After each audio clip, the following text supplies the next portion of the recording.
వైఎస్ఆర్ పార్టీని వీళ్ళు బూచిగా చూపించాల్సిన అవసరం లేదు.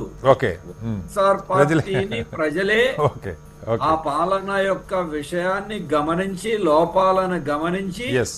ఓడించారు. అవును. కాబట్టి తెలుగుదేశము, జనసేన, బీజేపీ వాళ్ళు కొత్తగా చెప్పాల్సిన అవసరం లేదు. అవును.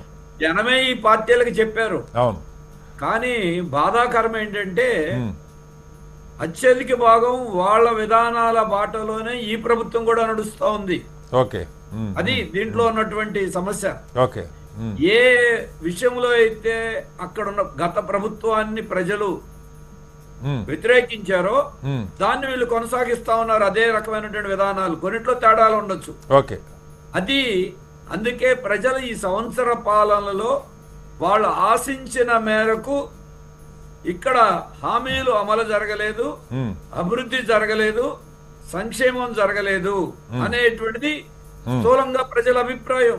ఓకే. అలాగే నేను చెప్పదలుచుకుంది, గత ప్రభుత్వ బాటలోనే ఈ ప్రభుత్వం కూడా ప్రయాణం చేస్తుండటానికి గత ప్రభుత్వం కేంద్ర ప్రభుత్వం నుండి ఏ రకమైన ఒత్తిడి తీసుకురాలేదు, అవును. కేంద్రానికి లొంగిపోయిందని తెలుగుదేశం చెప్పింది ఆ రోజున.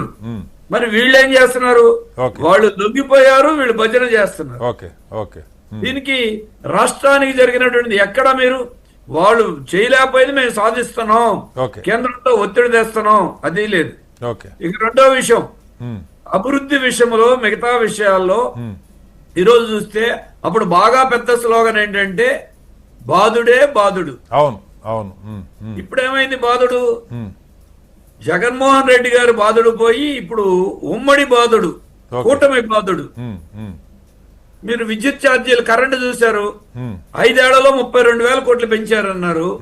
9 నెలల్లో 15,485 కోట్ల రూపాయలు. ఇది ఎవరి దారిలో ప్రయాణం చేస్తున్నారు? ఏమంటే ఈ పాపం మాది కాదంటారు, పాపం మీ అందరిది అంటున్నారు జనం.